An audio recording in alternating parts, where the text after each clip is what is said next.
আসসালামু আলাইকুম। আমি আজকে একটু চিকেন ভাজি করব। চুলার তেল হয়ে গেছে, এখন আমি চিকেনগুলো দিয়ে দেবো।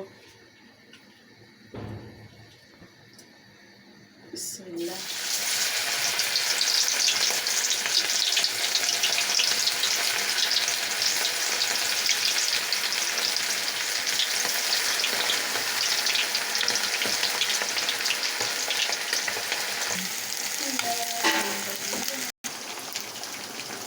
হয়ে গেছে আমার আজকে চিকেন ভাজা, নেমে ফেলবো।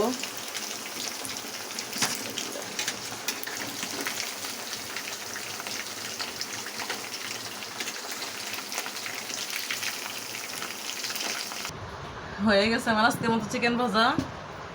বৃষ্টির ভিতরে চিকেন ভাজা করে একটু ভালো লাগে খেতে। আপনারা সবাই ট্রাই করবেন ইনশাল্লাহ। আসসালামু আলাইকুম।